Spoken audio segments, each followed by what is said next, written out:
ये इससे वाज़ेह होता है कि सारा पाकिस्तान आज एक आवाज लगा रहा है कि इंपोर्टेड हुकूमत नामंजूर, इंपोर्टेड हुकूमत।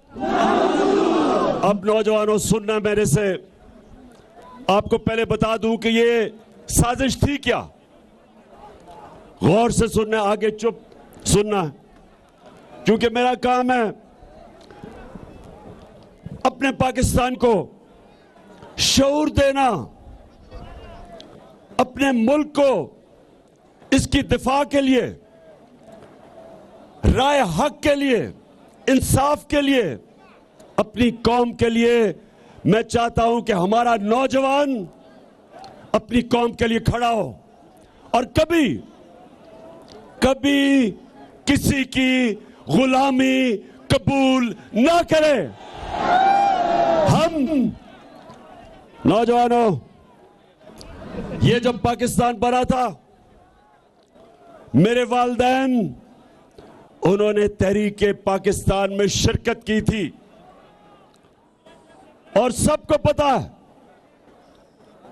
कि जो तहरीक इंसाफ का जो मंशूर था वो तहरीक पाकिस्तान और करारदाद पाकिस्तान से हमने लिया था। तो पाकिस्तान बनने का नारा था, जिस तरह भी कहा गया कि पाकिस्तान का मतलब क्या, मेरा तेरा रिश्ता क्या, यानी बलोचिस्तान, पुराना कबाली इलाका, पख्तूनख्वा, पंजाब, सिंध, हमारा रिश्ता ला इलाहा इल्लल्लाह है। ये हमें इकट्ठा रखता है, ये सारे पाकिस्तान को इकट्ठा रखता है। जो मुसलमान हिंदुस्तान में थे और जो पाकिस्तान नहीं आ सकते थे, उन्होंने भी पाकिस्तान को वोट दी, क्योंकि वो भी उनका हमारे से रिश्ता था, ला इलाहा इल्लल्लाह। तो नौजवान अल्लाह को कहते हैं कि अल्लाह तेरे सिवा मैं किसी के सामने नहीं झुकूंगा। नौजवानों, ये बड़ा दावा है, ये एक छोटे इंसान को बड़ा इंसान बना देता है, इंसान में गैरत दे देता है, इंसान में गैरत दे देता है, इंसान को पर लगा देता है, इकबाल का शाहीन बन जाता है। एक इंसान जो जमीन पे रींग रहा होता है, ला इलाहा इल्लल्लाह जब उसके दिल में आता है तो वो परवाज कर जाता है। तो इसलिए, और नौजवानों ये गौर से मेरी बात सुने, वो पाकिस्तानी हूं जिसने सारी दुनिया देखी है। इस नतीजे पे शुरू में नहीं मैं आया, मैं अपने तजर्बे से इस फैसले पे आया हूं कि जब तक हम अपने नजरिए पे नहीं उतरेंगे, जब तक पाकिस्तान जिस नजरिए पे ये बना था, हम वापस उस नजरिए पे नहीं जाएंगे, हम कभी वो कौम नहीं बन सकते जो इलामा इकबाल की ख्वाब थी। इस्लामी फलाही रियासत, एक मिसाली रियासत जिसके लिए हमारे अजीम लीडर कायदे आजम ने जद्दोजहद की थी। इसलिए ये जो अमरीकी साजिश और अमरीकी साजिश के साथ इस्राएली और हिंदुस्तान की साजिश, इन तीनों ने मिलकर साजिश की। इन्होंने मिलकर बूट पॉलिश करने वाला चेरी ब्लॉसम शहबाज शरीफ को हमारे पर मुसल्लत किया। उसको इसलिए नहीं लेके आए कि उसमें कोई काबिलियत थी, उसको इसलिए लेके आए कि जो हुक्म इसके आका करेंगे, जिनके ये बूट पॉलिश करता है, ये सारे हुक्म मानेगा। और पहला आपके सामने जो इसने हुक्म लिया आईएमएफ से, जिसके पीछे अमेरिका, पहला हुक्म लिया कि इस मुल्क में वो महंगाई की जो इस मुल्क की तारीख में जिसमें भी इंसानियत हो वो कभी नहीं कर सकता था। 60 रुपए कीमत बढ़ा दी पेट्रोल की, और फजल रहमान की भी 60% कीमत बढ़ा दी।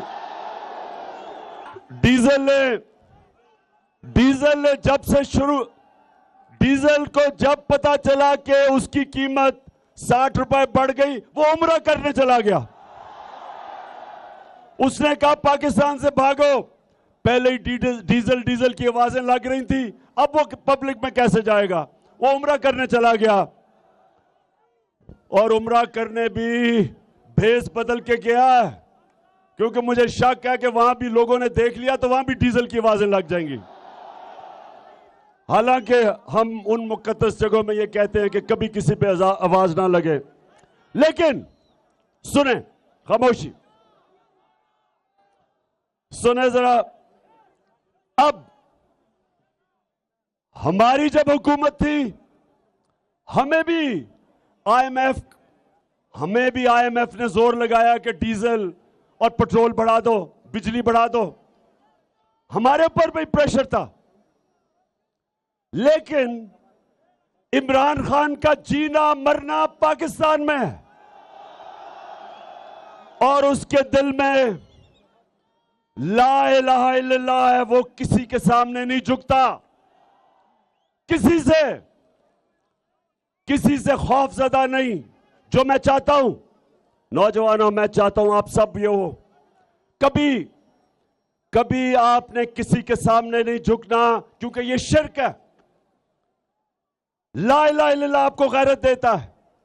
और जब आईएमएफ ने हमारे ऊपर प्रेशर डाला तो हमें कहा कि 10 रुपए पेट्रोल की और फजल रहमान की कीमत बढ़ा दो, तो हमने 10 रुपए पेट्रोल और फजल रहमान की कीमत कम कर दी, और बिजली की कीमत 4 रुपए यूनिट कम की। हमने क्यों की? क्योंकि हमें पता था कि आलमी महंगाई है, सारी दुनिया में महंगाई आई हुई है, तो हम अपने लोगों को इस महंगाई से बचाएं। हमने और जगह से पैसे खींचे, हमने कोशिश की कि और जगह से अपना पेट काट के कम से कम हम अपने लोगों के ऊपर डीजल और पेट्रोल का इसलिए बोझ ना डालें, क्योंकि जब डीजल, पेट्रोल और बिजली जब ये महंगे होते हैं तो सारी चीजें महंगी हो जाती हैं, घरों में मुश्किल पड़ जाती है। तनख्वाहदार तबके का महीना का खर्चा वो निकाल नहीं सकता अपनी तनख्वाहों से, गरीब हो जाता है। जो रिक्शा चलाता है, जो मजदूरी करता है, जब वो तंदूर पे जाता है तो गैस से रोटी नान बनता है, तो वो सारी चीजें महंगी हो जाती है। आपकी ट्रांसपोर्ट महंगी हो जाती है, स्कूल की फीस महंगी हो जाती है। इसलिए हमने रोका हुआ था अपने लोगों को बचाने के लिए, और हम कोशिश कर रहे थे कि अपने मुल्क की दौलत में इजाफा करें। हम कोशिश कर रहे थे कि अपने मुल्क की दौलत में इजाफा और मुल्क की आमदनी में इजाफा हो, ताकि हम कहीं और से पैसे जमा करके लोगों का बोझ कम करें। हमने अपने दौर में, दीर के लोगों ये सुन लो, पाकिस्तान की तारीख में सबसे ज्यादा पैसा इकट्ठा किया, सबसे ज्यादा टैक्स इकट्ठा किया। वो टैक्स की वजह से हमने कोशिश की कि उसमें से टैक्स जाए आपके ऊपर, पेट्रोल और डीजल की कीमत कम रहे आपको बचाने के लिए। तो आमदनी उठाई, पाकिस्तान में 6% हमारी आमदनी में इजाफा हुआ। अपनी ये जरा सुने, हमारे दौर में हम जब आए थे 1600-180 औसत आमदनी थी। हमारे 3.5 साल के बाद 26,000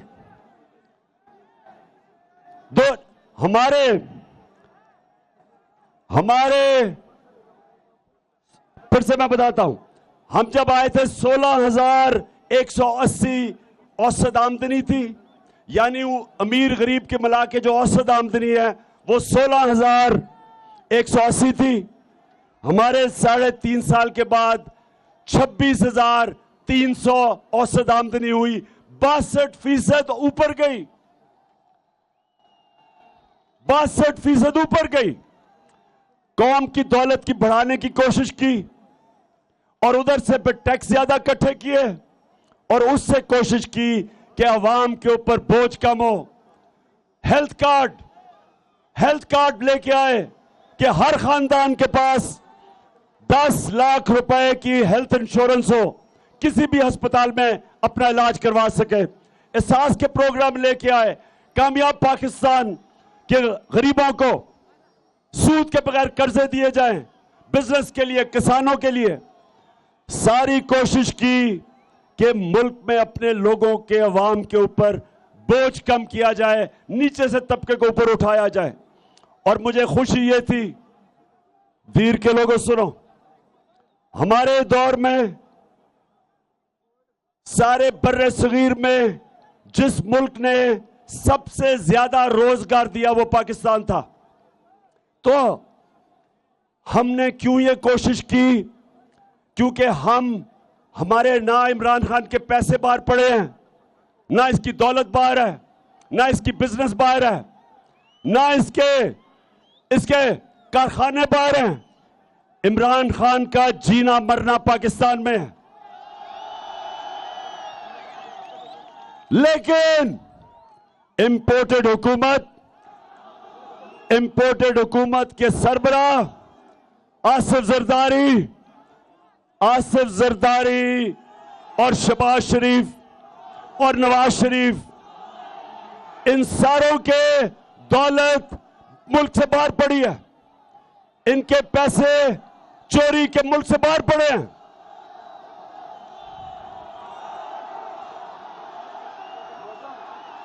तो आज रात को एक और तोहफा दिया इस इंपोर्टेड हुकूमत ने।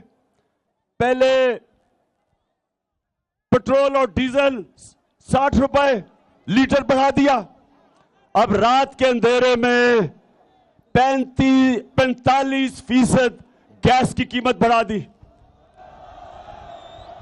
45% गैस की कीमत बढ़ा दी।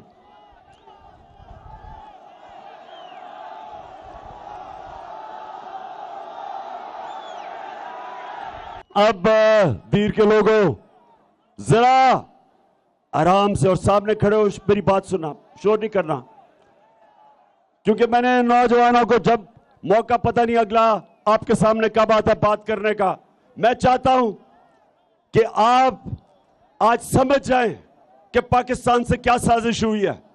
एक गवर्नमेंट जो अच्छी भली चल रही थी, जो हर तरह रिकॉर्ड एक्सपोर्ट, आमदनी ऊपर तब जाती है जब आपकी एक्सपोर्ट्स बढ़ती हैं, रिकॉर्ड एक्सपोर्ट्स थी हमारी।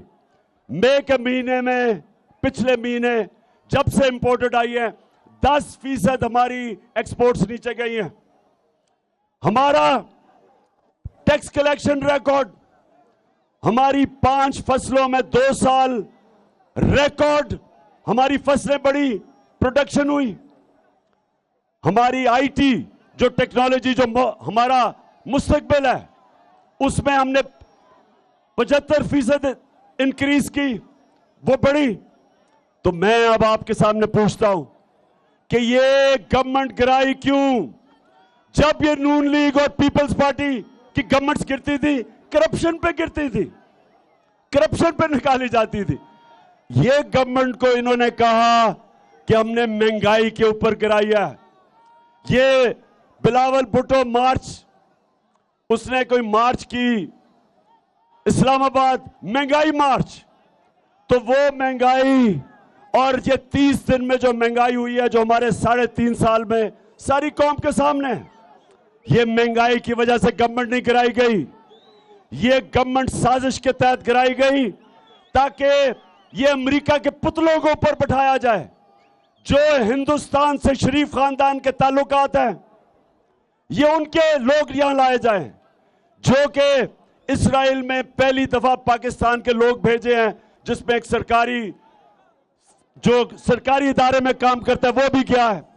ये सारी कोशिश ये है कि जो एजेंडा हिंदुस्तान, इस्राएल और अमेरिका का है वो पाकिस्तान पे नाफिज किया जाए और पाकिस्तान को एक गुलाम बनाया जाए। इसलिए नौजवानों, मैं आप सबके पास आया हूं। आपने सबने मेरे साथ चलना है। हमने किसी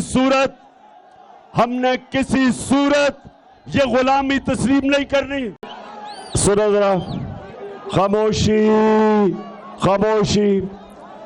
महमूद खान ने आपको बताया कि इनके 2 महीने में कीमतें कितनी बढ़ी।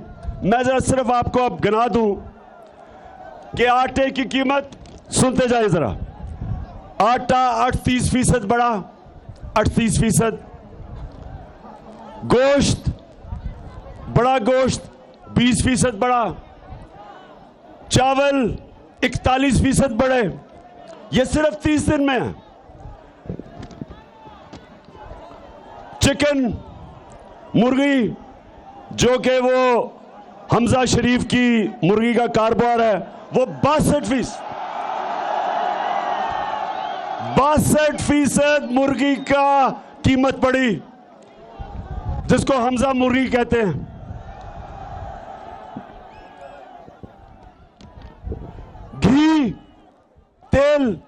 घी 50% बढ़ा। दालें, मसरूर की और दूसरी 21 और 22% बढ़ी। ये आम आदमी खाता है, ये आम आदमी के ऊपर बोझ पड़ रहा है। प्याज 30% कीमत बढ़ी और अंडे, ये भी उसको फायदा हो रहा है हमजा शरीफ को, वो 24% बढ़े। तो मैं ये अच्छा सुन, अच्छा अभी शहबाज शरीफ आज आपने सुने तो से सुने,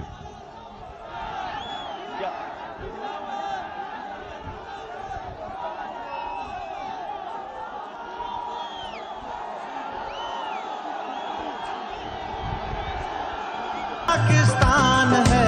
देखिए,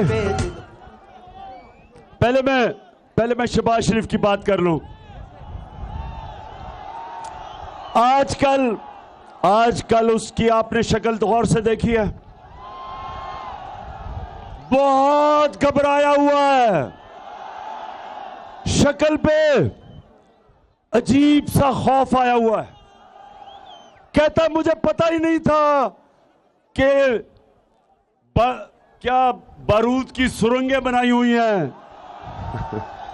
शहबाज शरीफ, मैं तुम्हारे से एक सवाल पूछता हूं अपने तीर के नौजवानों के सामने कि शहबाज शरीफ, अगर आपसे हुकूमत नहीं होती थी तो ये साजिश की क्यों? आज कह रहे हैं जी बड़ी मुश्किल हालात है, तो ना साजिश करते। आज कह रहे हैं जी इमरान खान की वजह से सब कुछ हुआ, तो इमरान खान को रहने देते। फिर तो जिम्मेदारी मेरी होनी थी। अगर इतनी साजिश करके, बूट पॉलिश करके और अपनी शक्ल बूट के अंदर देख के इतने जबरदस्त तरीके से बूट पॉलिश करके अब इक्तदार में आ गए हो, तो अब जिम्मेदारी लो। हम जब आए थे, जो तुम्हारी हुकूमत गई थी, पाकिस्तान की तारीख का सबसे बड़ा बैरूनी खसारा था, सबसे ज्यादा बिजली का खसारा था, जिसको गर्जी कर्जा कहते हैं, सर्कुलर डेट, सबसे बड़ा था। आपने हमारे ऊपर इतने बड़े बारूदी सुरंगें बना के छोड़ के गए थे, लेकिन हमने अपने मुल्क को उठा लिया, मुश्किल से निकाल लिया।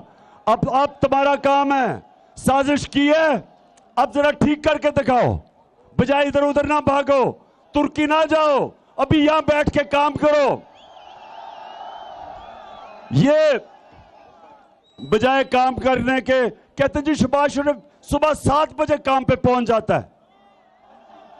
तो 7 बजे अगर काम पे पहुंच जाता है तो ये जो उसने अवाम का माशी कत्ल, जो महंगाई के समुद्र में अवाम को डुबो दिया है, क्या 7 बजे ये करने आता है ऑफिस?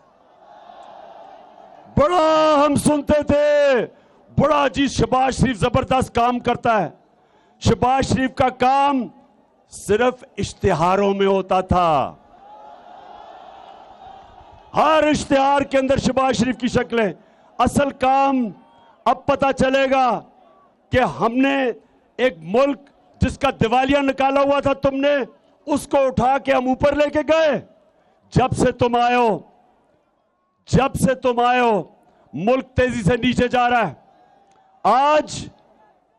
आज जो बाहर के इदारे हैं जो मुल्क की माशियत के ऊपर बात करते हैं, ब्लूमबर्ग, मूडीज, जिसने पाकिस्तान की क्रेडिट रेटिंग माइनस कर दी है, आज वो इदारे कह रहे हैं कि पाकिस्तान की माशियत एक नीचे जा रही है तेजी से।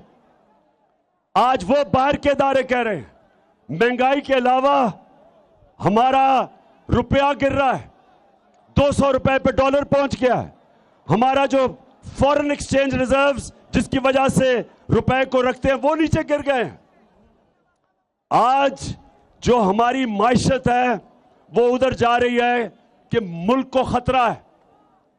हमने जो नेशनल सिक्योरिटी पॉलिसी बनाई थी पहली दफा पाकिस्तान में, उसने कहा उसके मुताबिक सारों से जब हमने बात करके बनाई थी तो उस पॉलिसी के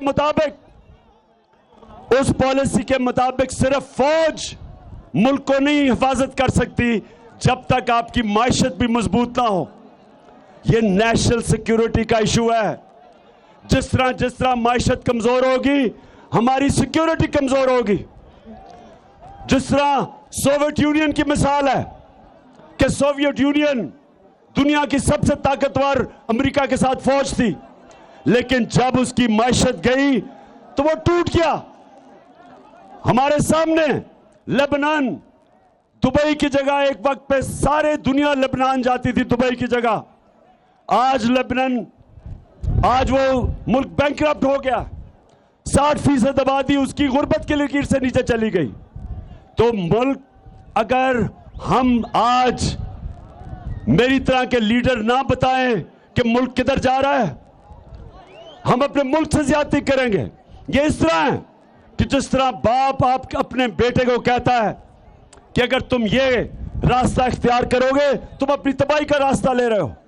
हमारा भी काम है ये बताना कि जो ये इंपोर्टेड हुकूमत एक साजिश के जरिए इस मुल्क पे मुसल्लत की गई है, ये मुल्क को तबाही की तरफ लेके जा रही है। 2 महीने के अंदर इन्होंने मुल्क की सारी माइशत भी नीचे और अवाम को भी कुचल दिया है। और इसलिए सवाल ये होता है, हम सवाल पूछते हैं अपने न्यूट्रल से कि आपका काम सिर्फ जब आपका काम मुल्क की दफा करना है, और जब पता चला कि ये मरासला आया, अमरीकनों ने, ये डोनाल्ड लू ने हमारे एम्बेसडर को खत लिखा, और मीटिंग में नहीं, खत नहीं लिखा, मीटिंग में कहा कि इमरान खान को निकालो नहीं तो मुल्क को मुश्किलों का सामना करना पड़ेगा, और अगर तुमने इसको अदम एतमाद में निकाल दिया तो हम तुम्हें माफ कर देंगे। ये जब नेशनल सिक्योरिटी काउंसिल के अंदर रखा गया तो सारी हमारी क्यादत थी वहां, फॉरेन ऑफिस, अस्करी क्यादत, पॉलिटिकल क्यादत, सब बैठे थे। तो जब नेशनल सिक्योरिटी काउंसिल ने यह कह दिया कि मुदाखलत हुई है, बैरूनी मुदाखलत हुई है और अमेरिका की मजम्मत की गई, डिमार्च किया गया, तो फिर क्या हमारी जिनका काम है मुल्क की दिफा करना, क्या उनका काम नहीं था कि इस मुदाखलत के खिलाफ पूरी कोशिश करते, रोकते? बजाय न्यूट्रल रहने के, क्योंकि आज नुकसान तो पाकिस्तान को हो रहा है। आज हमारा मुल्क मुश्किल में है।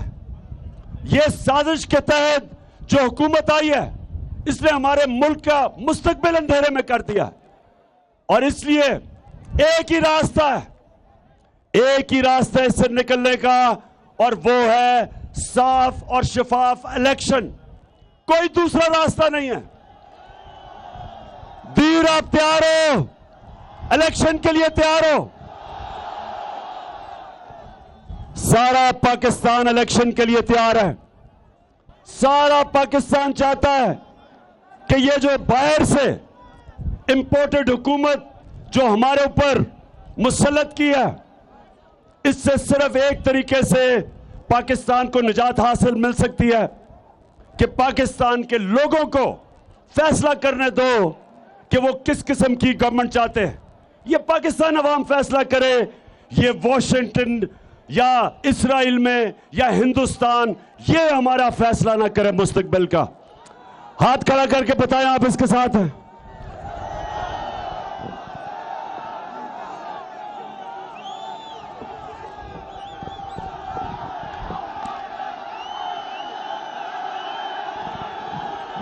माशाल्लाह, माशाल्लाह। अच्छा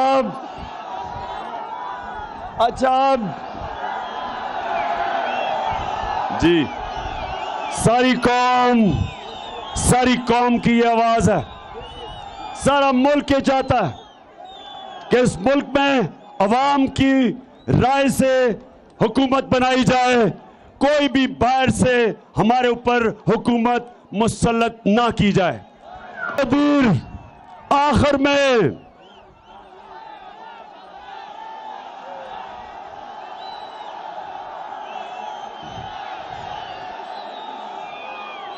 आखिर में सुने, मेरी दीर के नौजवानों, मेरी कोशिश है कि मैं अपने नौजवानों की तरबियत भी करता जाऊं। दुनिया की तारीख सुने जरा, दुनिया की तारीख एक चीज बताती है, जो अल्लाह हमें कुरान में कहता है। अल्लाह कहता है मेरी जमीन पे निकल के देखो कितनी कौमें बर्बाद हुई, कितनी कौमें बर्बाद हुई जो मेरे हुक्म पे नहीं चली। अल्लाह का हुक्म है राय हक का, इंसाफ का। जो कौम जुल्म का मुकाबला नहीं करती, जो कौम जुल्म के बुत के सामने झुक जाती है, जो कौम इंसाफ के लिए नहीं खड़ी होती, अल्लाह उसको खत्म कर देता है और नई कौम ले आता है। कुरान की आयत है कि मैं किसी और कौम से तब्दील कर देता हूं। तो पाकिस्तानियों ये याद रखें कि ये बड़ी मुश्किलों से पाकिस्तान मिला था हमें, लाखों जानों की कुर्बानियां थी। एक अजीम लीडर, हम खुशकिस्मत थे कि हमारे पास कायदे आजम जैसा लीडर था जिसने अपनी जान के ऊपर खेल के इस मुल्क को बनाया। हम बहुत खुशकिस्मत हैं। इसलिए इस कौम को बचाना हम सब की जिम्मेदारी है। इन चोरों और डाकुओं को जो मुसल्लत किया हमारे ऊपर, इनसे बचाना हम सब की जिम्मेदारी है। ये शहबाज शरीफ जो कहता था कि जी बड़ा काबिल आदमी है, आज पता चल गया कि ये सिर्फ एक वजह से इख्तियार में आया था, अपनी चोरी बचाने के लिए, करप्शन बचाने के लिए। 16 अरब रुपए के नैब में केस थे, एफआईए में, और 8 अरब रुपए इसके और इसके बच्चों के नैब में केस थे। 24 अरब रुपए के करप्शन के केस थे। केस पूरे हो चुके थे, इसको सजा मिलनी थी। इसको जब ये प्राइम मिनिस्टर का हल्फ लिया, उस दिन इसको और इसके बेटे को, जो पंजाब का चीफ मिनिस्टर है, दोनों को एफआईए के केस में सजा होनी थी। इनकी पूरी कोशिश इख्तियार में आने की वजह यह थी कि अपने करप्शन के केसेस से ये बचे। अब एफआईए के ऊपर बैठ गए और एफआईए के ऊपर इन्होंने तब्दीलियां की हैं, अपने ऑफिसर लेके आए हैं। शुक्र है कि सुप्रीम कोर्ट ने यह केस उठाया है और ये आज सारा पाकिस्तान देख रहा है कि क्या इस मुल्क में सिर्फ छोटा चोर जेल में जाएगा, क्या बड़ा डाकू इस मुल्क में हमारा इंसाफ का निजाम पकड़ सकता है या नहीं पकड़ सकता। अभी तक हमारा इंसाफ का निजाम सिर्फ छोटे चोरों को पकड़ता है, बड़े डाकू नहीं पकड़े जाते। और ये भी नबी ने कह दिया था सल्लल्लाहु अलैहि वसल्लम ने कि वो कौम नहीं चल सकती जो सिर्फ छोटे चोरों को जेलों में डालती है और ताकतवर को नहीं पकड़ सकती। ये एफआईए का केस और नैब का केस, इनका ऐसा केस था कि अगर अभी कोई ताकतवर ना होता तो बड़ी 1 साल पहले जेल में होता, क्योंकि इनके पास ताकत थी, इनके पास कनेक्शन थे। ये बच गए और बचने गए और साजिश के तहत इनको लाया इसलिए गया है कि करप्ट लोग कभी स्टैंड नहीं ले सकते, अपने मुल्क के मुफादात के लिए नहीं खड़े हो सकते। और दूसरी काम ये कर रहे हैं, इलेक्शन कमीशन के साथ मिलके ये पूरी तैयारी कर रहे हैं अगर इलेक्शन धांधली से जीतने के लिए, क्योंकि अवाम के अंदर तो जब ये निकलते हैं तो 2 ही नारे होते हैं,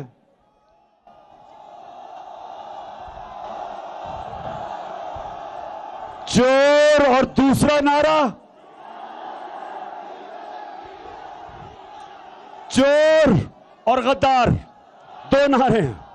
तो इसलिए इलेक्शन कमीशन को साथ मिला के ये धांधली की तैयारी कर रहे हैं। और तीसरी चीज, ये पूरा जुल्म, इन्होंने कभी भी हमने ऐसा जुल्म नहीं देखा जो हमने 25 और 26 की रात के बीच में जो इन्होंने हमारे मुल्क में पुलिस को जिस बेदर्दी से इस्तेमाल किया, वहां औरतें थे, बच्चे थे, जिस तरह टेयर गैसिंग की, लोगों के घरों में रात को पुलिस से जा के जिस तरह औरतें और बच्चों, जिधर औरतें बच्चे थे उनकी भी फिक्र, चादर और चार दीवारी की जिस तरह इन्होंने जिस तरह जुल्म किया, सारे पाकिस्तान ने देखा। अब ये कर क्या रहे हैं, पाकिस्तान में दहशत फैला रहे हैं, दहशत फैला के लोगों को डरा रहे हैं, खौफजदा कर रहे हैं कि लोग इनके सामने निकले ना। तो मेरे पाकिस्तानियों, मैं वो हमेशा कल भी बताया, आज भी कहता हूं कि कूफा के लोग जब हजरत इमाम हुसैन निकले तो कूफा के लोगों को पता था कि हजरत इमाम हुसैन राय हक पे हैं, सच्चे आदमी हैं, सबको पता था। लेकिन यजीद से डर के उन्होंने उनकी मदद नहीं की। यजीद के खौफ से, यजीद के जुल्म से डर के उन्होंने हजरत इमाम हुसैन की मदद नहीं की। हमेशा कूफा के लोग पछताए, उसके बाद लोगों को, दुनिया ने उनको बुरा भला कहा, उन्होंने अपने आप को बुरा भला कहा कि हमने क्यों नहीं हजरत इमाम हुसैन की मदद की। हर दौर में तीर के लोगों, हर दौर में यजीद होते हैं, ये हैं इस दौर के यजीद। और आपको सबको मैं आज कह रहा हूं कि सारी कौम ने अगर अब हक और सच के साथ ना निकले और इन यजीदों से डर के, इनकी दहशत से डर के, खौफ के बुत के सामने झुक गए, तो तारीख हमें माफ नहीं करेगी, जिस तरह तारीख ने कूफा के लोगों को कभी माफ नहीं किया। आपके आने वाले नस्लें आपको माफ नहीं करेंगी। मैं अपने सारे पाकिस्तान को कह रहा हूं कि यह वक्त है इनके सामने खड़ा होने का, इन डाकुओं के, चोरों के और अमरीकनों के नौकरों के, इनके खिलाफ खड़ा होने का यह वक्त है। और इंशाअल्लाह मैंने यह फैसला किया है कि यह मेरे मुल्क के लिए जहाद है, हर आखिर तक जाऊंगा इनका मुकाबला करने के लिए। मैं जज्बात लूं तो हिम्मत न हार। आखिर तक जाऊंगा जब तक मेरे में दम है, इनका मुकाबला करूंगा। क्या आप भी सब हाथ खड़ा करके सारी जगह बताएं कि आप सब तैयार हैं? मेरे साथ निकलोगे आप सब? इंशाअल्लाह, इंशाअल्लाह, और जीत इंशाअल्लाह हमारी होगी। पाकिस्तान जिंदाबाद। चेयरमैन पीटीआई इमरान खान परदीर में जलसे से खिताब कर रहे थे। उनकी जानिब से एक दफ़ा फिर जिक्र किया गया कि इसराइल, भारत और अमरीका ने साजिश की।